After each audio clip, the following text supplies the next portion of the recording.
Сәлеметсіздер ме оқушылар?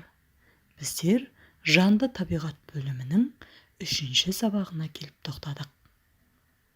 Бүгінгі сабақта сіздер шығарманың тақырыбын, негізгі ойды білдіріп тұрған мәтіннің бөлігін және негізгі ойды білдіріп тұрған сөйлемді анықтап үйренесіздер. Бүгінгі сабағымыздың тақырыбын анықтау үшін мен сіздерге мынадай жұмбақ жасырамын. Тұмсығында түймесі бар, үстінде сұр жейдесі бар, жейдесінде инесі бар. Бұл не? Дұрыс оқушылар, бұл кірпі. Ендеше бүгінгі тақырыбымыз не туралы болады деп ойлайсыздар? Ал кірпі туралы сіздер не білесіздер? Ол қандай жануар?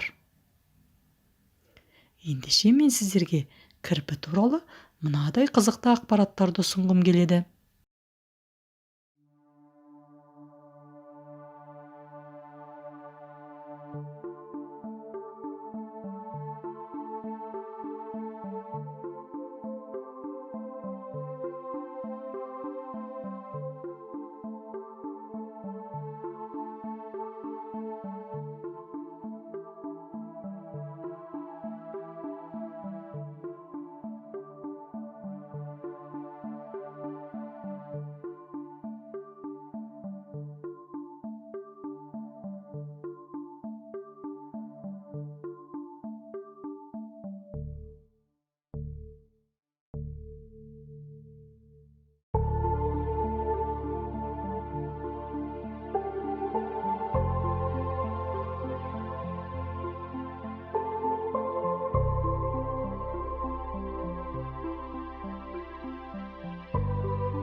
Қазір оқушылар сіздер Сапарғали Бегалиннің Есеннің кірпісі әңгімесін мұқият тыңдап шығыңыздар.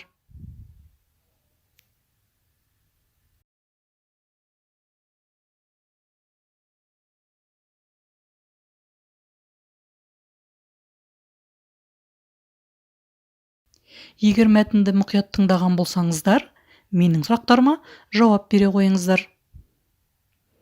Мәтін кейіпкерлерін атаңыз.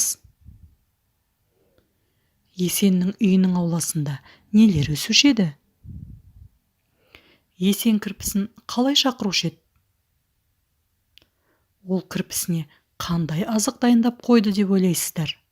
Есен қандай музыкалық аспапта ойнаушы еді?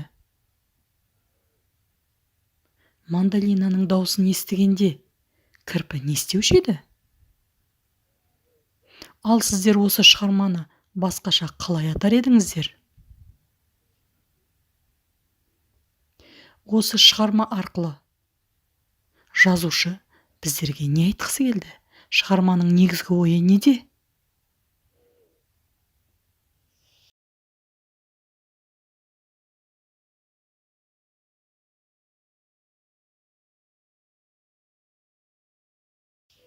Дұрыс, оқушылар, сіздер менің барлық сұрақтарыма дұрыс жауап бердіңіздер. Сіздер мәтінді түсінген екенсіздер. Ал енді осы мәтіннің ішінен негізгі ойды білдіріп тұрған бөлікті анықтай қояйықшы.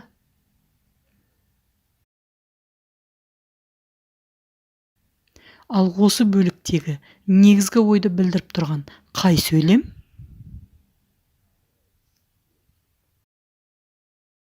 Жарайсыздар оқушылар. Үйден сіздер осы әңгіменің мазмұнын үйдегі үлкендерге, ата-аналарыңызға, аға-әпкелеріңізге айтып беріңіздер. Және әңгіменің мазмұнына сай сурет сала қойыңыздар.